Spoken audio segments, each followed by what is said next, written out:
नॉरिस्का, Christmas celebration विषयी तुला काय वाटतं? म्हणजे काय? म्हणजे पूर्वी नाताळ कशा प्रकारे साजरा केला जात असे आणि आता कशा प्रकारे करतात? नाही माहित रे. पूर्वी नाताळ घराघरात साजरा केला जात असे आणि आता घरातून गावागावात, गावातून रिसॉर्टवर आणि हॉटेलमध्ये. तू सांगतो ते बरोबर आहे, पण तरी फादर काय सांगतात ते ऐकूया. मित्र हो, पूर्वी नाताळ कसा साजरा केला जात असे आणि आता या सेलिब्रेशनचं रूप कसं बदलत जात आहे याविषयी ऐकत रहा. मेरी क्रिसमस, मेरी क्रिसमस. प्रिय मित्रांनो, अनेकदा इतर धर्मीय बांधव प्रश्न विचारतात की तुम्ही नाताळचा सण कशा प्रकारे साजरा करतात. तर प्रिय मित्रांनो, नाताळचा सण साजरा करण्याबद्दल आम्ही नाताळची तयारी करतो. त्याला आगमन काळ म्हणतात. हा 4 आठवड्याचा कार्यक्रम असतो, 4 आठवड्याचा कालखंड असतो. त्यावेळेला प्रार्थनेला जातात लोक, त्याप्रमाणे आपलं आंतरिक शुद्धीकरण करतात, देवात कन्फेशनसाठी जात असतात आणि आपली आध्यात्मिक तयारी करत असतात. नाताळच्या रात्री 24 डिसेंबरला रात्री 12 वाजता पूर्वी मिसा असायचा. त्यावेळेला मिसा किंवा प्रार्थना, परास्तुची प्रार्थना जवळजवळ रात्री 1-1:30 वाजेपर्यंत ती प्रार्थना चालते.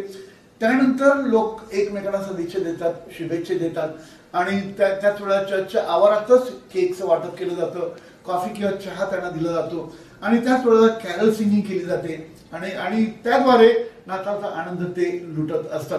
नंतर घरी जातात. घरी गेल्यानंतर कुटुंबासमवेत ते केक कापतात, ओके, स्वीट्स वगैरे शेअर करतात आणि नंतर मग दुसऱ्या दिवशी घराघरातून पहिला प्रथम कुटुंबीय समेत जेवण घ्यायचे.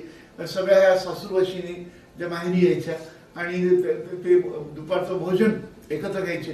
दुपारचं भोजन एकत्र घेतल्यानंतर दुपारी भोजनानंतर साधारण 3च्या सुमारास गावामध्ये कार्यक्रम व्हायचे किंवा होतात, अजूनही होतात.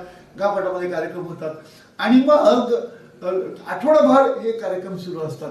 ते आठवडाभर कार्यक्रम कशा प्रकारे सुरू असतात, मग त्याच्याविषयी माहिती तुम्हाला योग्य वेळी दिली जाईल. तर नाताळचा दिवस जो असतो तो दिवस आनंदाचा दिवस, तो सौख्याचा दिवस, तो शांतीचा दिवस आणि म्हणूनच घरामध्ये गोडधोड करतात, गोडधोड तयार करतात आणि मग ते गोडधोड एकमेकांना वाटतात. गोडधोड हे कशाचं प्रतीक आहे की आपले नातेसंबंध हे सुरळीत करण्याचं प्रतीक आहे. की आपले जे नातेसंबंध जे आहेत, वी आर फ्रेंड्स, की आपण वी लव्ह इच अदर, की आपण मित्र आहोत, आपण कुटुंबीय आहोत, आपण भाऊ बहिणी आहोत. तर नातेसंबंध हे सुरळीत झाल्याचं, गोड झाल्याचं प्रतीक म्हणून स्वीट्स, नाताळच्या स्वीट्स खात असतात आणि एकमेकांना ते देत असतात आणि त्याद्वारे आपला आनंद ते व्यक्त करत असतात. नंतर नाताळच्या दिवशीच गावामध्ये स्पोर्ट्स वगैरे असतात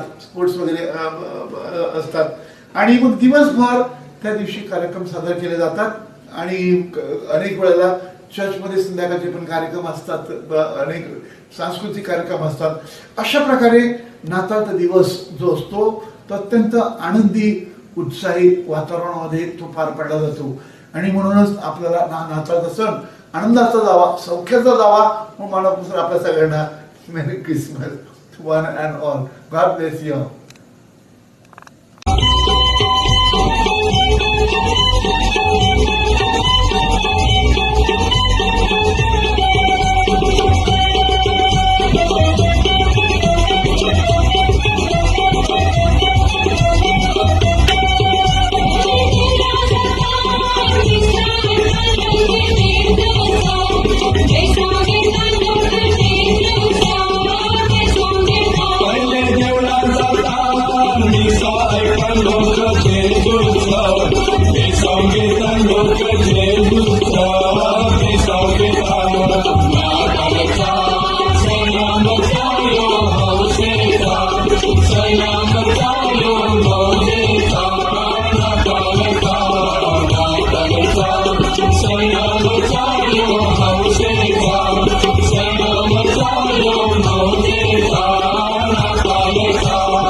Houses,